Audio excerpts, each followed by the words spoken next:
Well, hello. Hello. Guys, every week we start by welcoming our different campuses. And so I want to say hello to those of you at our Kenosha campus today. Hello to those of you at our Racine campus. Hello to those of you who watch us week after week after week online. Such a faithful and growing crew of people who do that. And then, of course, our Weekends on Wednesday service. Always so much love, so much energy, so much excitement here. And it is actually a great day to be here, regardless of where you're joining us, because a few weeks ago, we launched a summer series, so we'll be in it all summer long, called Unstuck. And I am confident that all of us have stories of times in life where we have been stuck. A few years ago, I was stuck on a plane with a couple hundred passengers for over an hour while we waited for a pilot to show up. And when he showed up, he explained he had been stuck in traffic. Everybody has stories of being stuck, whether it's stuck on a ride or stuck in a conversation with someone, or maybe stuck in a tight space. Several years ago, probably 9 or 10 years ago now, I brought my car through a car wash at PDQ in Kenosha, which is now a quick trip on Highway 50. And somehow, while I was in the car wash, my car got off the track. And so I tried to maneuver it back on. I tried to figure this out and could not do it. And after about 5 minutes, I realized I'm going nowhere. I'm stuck. But there's no way for me to communicate to people that I need help. And so I went to get out of my vehicle, but my door, based on how the car wash was designed, wouldn't even open. And so now I start to panic. I don't know what to do. Well, eventually I figure out I'm going to use my phone to Google search the number for PDQ. I call them and I say, hey, I'm stuck in your car wash. And so they send somebody out to get me and to kind of redirect my car. And it was just one of those embarrassing moments. But again, we all have stories of being stuck. In fact, this past week, I saw a video of a young lady who had got stuck in a child's toy. I'll show you just a few seconds of that video. Check this out.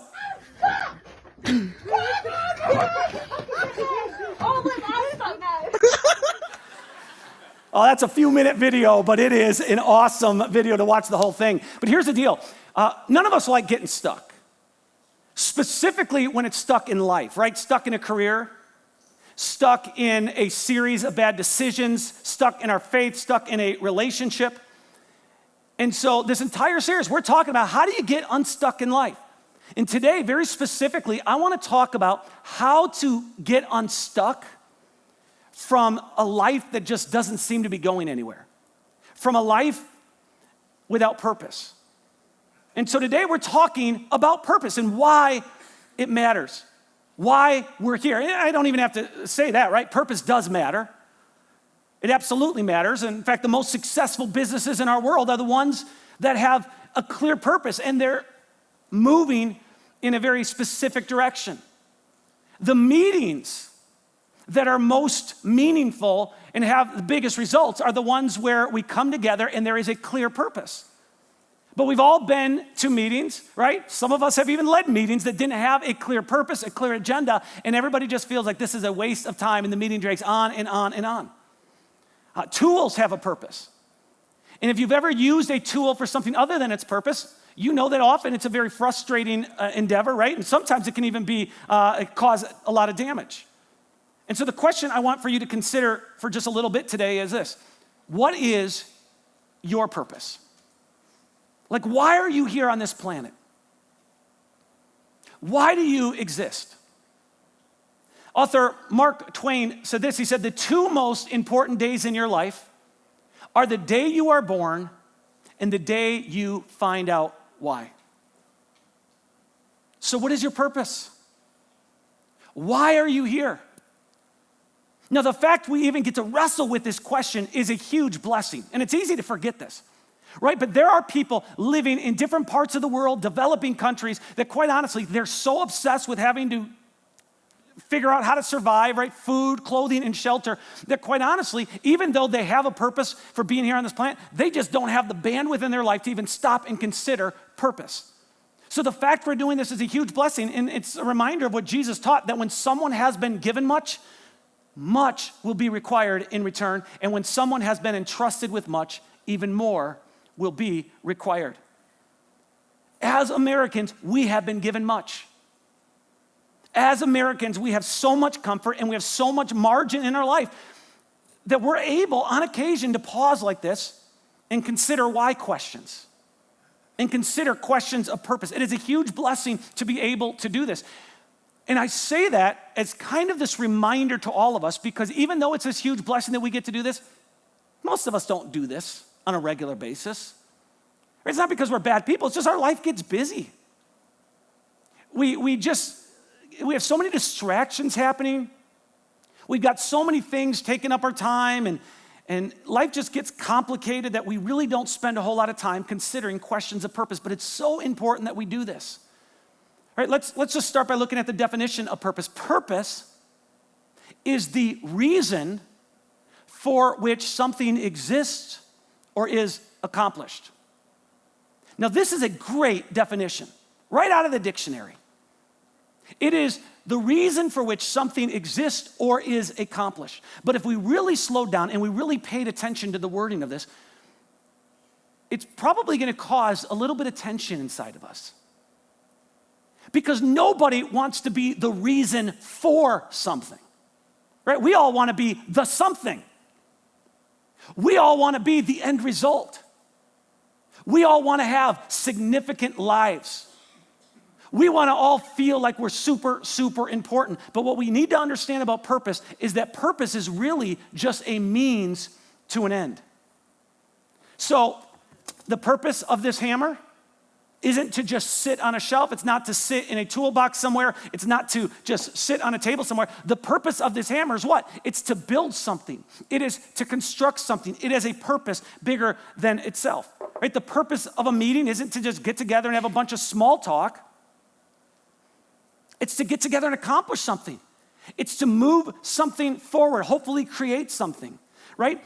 Picture frames aren't meant to just take up space. Picture frames aren't meant to just sit in a room. They're meant and designed for something, to hold a picture, to remind you of something, to stir your memory on something, right? The purpose of a book isn't to just have a bunch of words in the book. It's not even that, it doesn't even simply exist just so you can read something. It exists so you can be entertained, or you can learn, you can be educated. And so there's purpose to everything in this life. Purpose is a means to an end, which means that the purpose of your life and the purpose of my life is bigger than just our life. Now, the cool thing about a topic like this, and this isn't every topic we talk about, but a topic like this, it doesn't matter what your religious background is. It doesn't matter where you're at and how you view Jesus. Almost everybody on this planet would say, yeah, the purpose of our life is bigger than our life. But of course, our faith and our worldview and what we believe about Jesus certainly affects how we look at purpose. And so we all look at purpose differently. And if you're just kind of on the spiritual journey, or you're not convinced yet about Jesus being, God, we respect that. I just ask for a few minutes, just kind of go along with us on this journey and just listen to what we talk about. Because here's the deal. Followers of Jesus believe that God made everything on purpose and for a purpose. That's what followers of Jesus believe. That God made everything on purpose and for a purpose. Now, admittedly, we don't know how he made everything. We don't know the process involved for everything, right? We don't know when God created trees, how long it took or what it looked like. Did he plant a seed or did he create full trees with rings already in them? We don't know that. We don't know how God created things, but we would believe as followers of Jesus that God created everything. He created planets and oceans and rivers. He created mountains and deserts. He created billions of stars and billions of galaxies. He created turtles and fish. He made the birds and the bees and the flowers and the trees and the moon up above and a thing called love. He made it all, right? He is the creator of every single bit of it. And what's even more amazing than that is that God created you. And he created me, and he made us. He created us with a purpose. In fact, King David of Israel makes this observation. He said, in reference to God, you made all the delicate inner parts of my body and knit me together in my mother's womb. Thank you for making me so wonderfully complex. Your workmanship is marvelous. How well I know it. I love this. King David, he says, I'm unique. I'm multifaceted. God's given me a personality. He's given me passions. He's given me gifts. God has given me desires. I'm not like everybody else around me. He says, there are so many things about myself that I do not understand, but I am so grateful that God has made me wonderfully complex. And he goes on, he says, you watched me as I was formed in utter seclusion, as I was woven together in the dark of the womb. You saw me before I was born. Every day of my life was recorded in your book. Every moment was laid out before a single day had passed. You are not an accident. There are accidental parents, but there are not accidental babies. All right, so your parents, they might have called you the mistake by the lake, but I promise you, you are not a mistake. God doesn't make mistakes. God made you and he formed you. And even after you were born, he continued to shape you. He continued to mold you through life experiences, through the different environments that you've been a part of. And so from the first day of your life until this very moment, God has been shaping you. Whether you realize it or not, he's been using the good and the bad, the wins and the losses, the fun things in life, the not so fun things in life, the relationships in our life. He uses our jobs. He uses our children. He uses all of that to shape us and to mold us. And you don't need me to tell you this, but not everything that has happened to us in this life is good. But God is able to bring good from all of it. And when I look back at my life, some of the worst moments of my life were used by God to give birth to something new. Right? I've shared stories of how through losses and through difficulties and through challenges, over and over, I've shared stories with you. In fact, this church was launched as a result of me losing my brother. That became the big catalyst for the start of Great Lakes Church. So the Apostle Paul writes, he says, we know that God causes everything to work together for the good of those who love God and are called according to his purpose for them. God made everything on purpose and for purpose. And so I want to remind you today that the purpose of your life is so much bigger than you. Which means if you want to live a life of purpose, you have to become unstuck from self. Our purpose on this planet isn't to be endlessly interested in our superficial selves. Our purpose on this planet isn't to obsess over what we want or what we have or what other people think of us. Our glory is way too little of a thing to live for. Our achievements are way too small of a thing to live for. Our accomplishments, way too small of a thing to live for. Our comfort, way too small of a thing to live for. What people think of us, way too small of a thing to live for.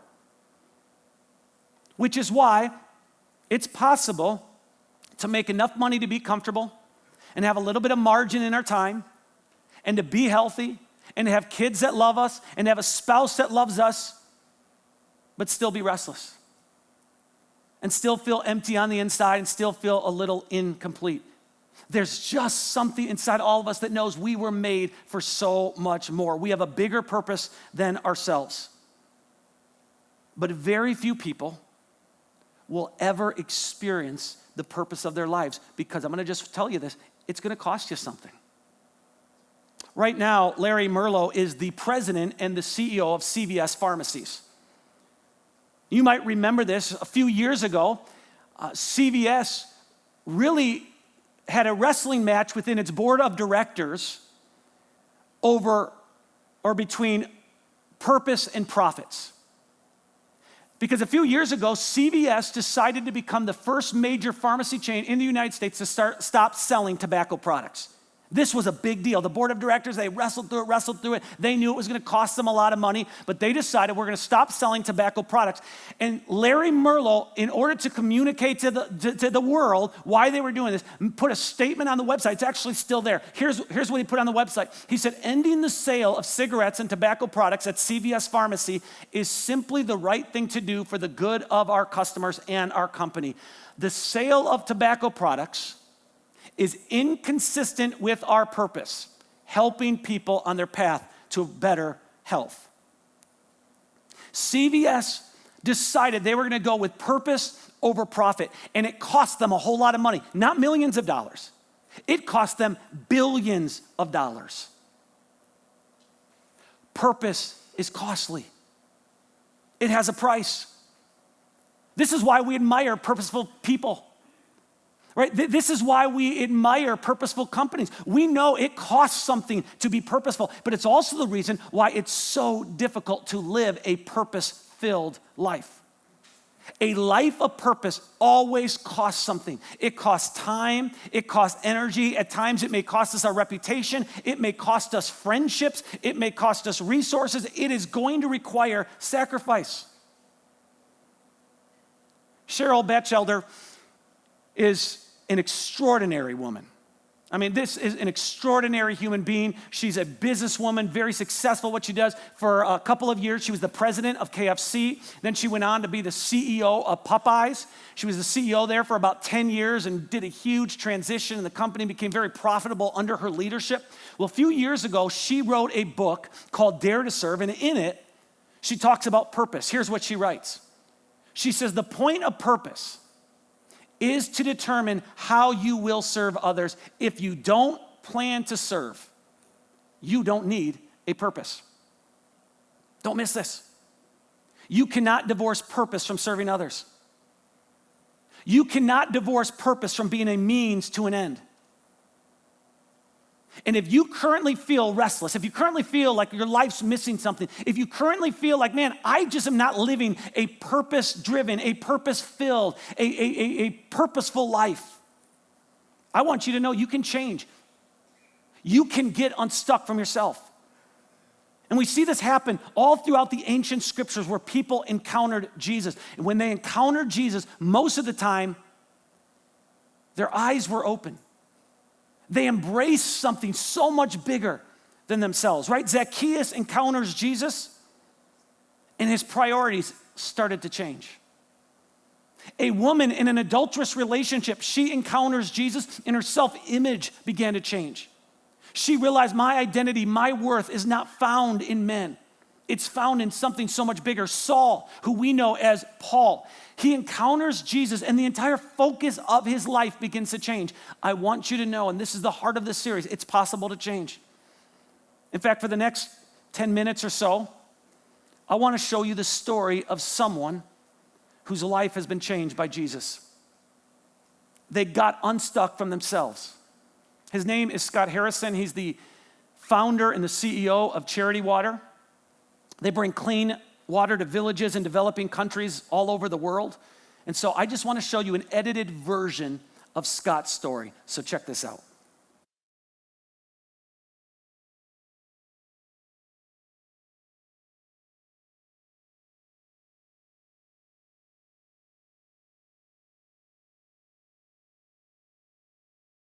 So, like I said, that's exciting.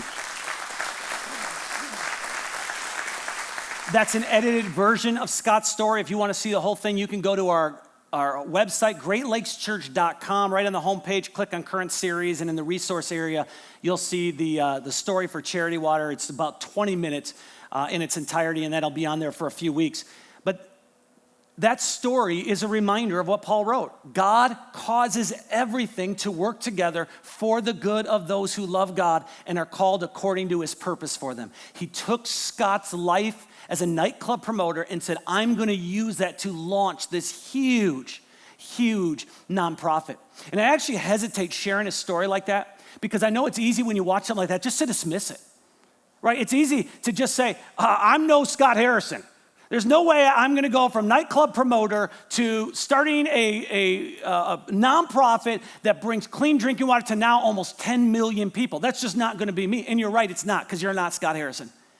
And you're not the person next to you, and you're not the person you work with. You are you. What is your purpose? Why does God have you here on this planet? Who are you going to be? You're going to be someone. So who are you going to be? What is the purpose of your life? And if that question confuses you a little bit, or if it feels a little bit overwhelming, let me give you 3 quick steps to living a life of purpose. Number 1 is this: look at everything you do through the lens of a bigger picture. Look at everything through the lens of a bigger picture. So if it's challenging to talk about a life of purpose because you're looking at your life, maybe you're in a dead-end job and you're like, I don't want to think about purpose.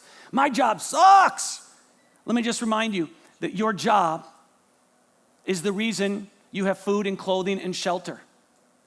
It's so much bigger than just a job. Survival's pretty important. Whatever your job is, I want you to know it is bigger than your job description. You don't just teach students. You don't just sell homes. You don't just manage budgets. You don't just do accounting. You don't just sell automobiles. If you're a parent, you don't just raise kids. It's so much bigger than that. And if you want to live a life of purpose, you have to create the mental habit of looking at everything you do through the lens of a bigger picture. So I get asked all the time by people that I meet or people in my neighborhood, like, well, talk to me about Great Lakes Church. What kind of church is Great Lakes Church? I'm gonna tell you how I do not respond. I do not respond by saying, we are a non-denominational Christian church that holds weekly services. I don't ever say that, man. We are so much more than that. We are a church that's doing our best to lead people out of spiritual confusion. I tell people we're a church that tries to help families come together. We're a church for couples who, when they just feel apart from each other and they're at odds with each other, they have a safe place to hopefully come and find hope and healing. We're a church that does our best to guide students onto a straight path. We're a church that's doing our best to put an anchor in the hearts of children so they don't drift too far in life. We're a church that's decided to be a voice for the special needs community. We're a church that wants to take foster kids and is doing our best to look at the foster kids in the foster community and to treat them like royalty. We are a church of messy people who are just trying to help each other find and follow Jesus. If you want to live a life of purpose, you have to look at everything you do through the lens of a bigger picture. The second thing is this: you need to pay attention to what stirs your heart. So what breaks your heart? What gets you emotional? And if you don't know what it is, ask God to reveal it to you. Ask God to break your heart over something. What is that theme in your life that you just come back to over and over and over and you can't escape? What do you want people to line up at the end of your life and thank you for? The reason this church exists today is because for 10 years, I couldn't escape the restlessness inside of me. I wanted to start a church for people who didn't like going to church. I wanted to start a church for people who had been burned out on church. I wanted to start a church for people who thought church was just filled with judgmental hypocrites. I just wanted to do that. Now, the death of my brother became the catalyst for that happened, but for 10 years, I just felt this restlessness. 6 years ago, I was looking at a video that one of my friends had posted on Facebook, and the video was of a prom they had put together for kids with special needs, and I couldn't escape it. And I came back to it, and I watched it again, and I watched it again. I'm wiping tears, and I finally said, we're doing it. And then there were people in our church who just said, you know what, that breaks my heart too, and they took the torch and they ran with it, and for 6 years, that prom's been happening. I remember John Switer bringing me out to lunch one day. None of you know John, but brings me out to lunch, and he says, Dave, he says, we're trying to create camps in the state of Wisconsin and different states for kids in foster care. And we want to treat them like royalty. And he starts to talk to me, and I'm wiping tears. And you know, come on, I'm not super emotional, but then I came back from that lunch and I couldn't get away from it. And for weeks that this stayed on my heart. And so finally I started sharing that with people. And we had a couple in our church, Brian and Shannon Garrison, who said, it breaks our heart too. And they ran with it. And this week, once again, hosting Royal Family Kids Camp. Pay attention to what stirs your heart and breaks your heart. And then number 3, surround yourself with on-purpose people. Surround yourself with people who aren't afraid to give themselves to something more than themselves and something bigger than themselves. Because self-centeredness, that's contagious. But so is selflessness. Greed, that's contagious. But so is generosity. The author of Proverbs writes this: walk with the wise and become wise, associate with fools and get in trouble. At the end of the day, we are going to be like the people we hang out with. So what is your purpose? Wrestle through it. The way you answer that question has massive implications. You don't know, and I don't know what hangs in the balance with how we decide to live our lives and the purpose we chase after. And I'm right now in a season where I'm wrestling with this like crazy. I'll do this every few years because I want to make sure I'm living a life of purpose. I want to make sure our church is on purpose. In fact, in a couple of months, on September 29th, which is a Sunday, we're going to have one big birthday party. Everybody needs to be there. If this is your church, it's going to be our 10th birthday party. I can't wait to share the future of our church and some of the things that are stirring in me right now. And I keep asking God, break my heart over the things that break your heart. God, make it so clear to our board of directors where we're headed as a church and as a community of people. And so, man, that's right now, I'm just every day, God, break my heart. God, I want to have clarity on this. I want to make sure we're moving in that direction that you have us moving in. The reason we're here in southeastern Wisconsin is so I'm actually going to take a couple weeks off and just get clarity of mind and say, God, it's got to be clear because I'm excited about the future. Can you imagine if the 2,000 plus people who call Great Lakes Church their home, if the 2,000 plus people decided to act on the restlessness of their hearts? If we just all got unstuck from ourselves? Can you imagine what would happen? Jesus taught, if you try to hang on to your life, you will lose it. But if you give up your life for my sake, you will save it. And every single one of us at this church has been dealt a hand of cards in our life. We've been given a personality. God's blessed us with a family. We've been given passions and experiences, right? We've been all living and placed in different environments and different times in our life. Things that just, they are what they are. We've been handed the deck of cards. And whatever deck you're holding, God has a purpose for it. Whatever cards are in your hand, God has a purpose for it. And the purpose is not you. The purpose is not just having a nicer house and a nicer car and a more comfortable life. Those things are great. But the purpose of the cards you've been dealt in life, of the hand that you are holding, is so much bigger than just you. So maybe you've been living a life that you feel is a purpose-filled life, but even as we talk today, you realize you've been chasing the wrong purpose. May God help you look at life through a different lens. May he break your heart over the things that break his heart. And may he surround you with purpose-driven people. Let's pray. Heavenly Father, I pray that we may be a group of people living a life of purpose.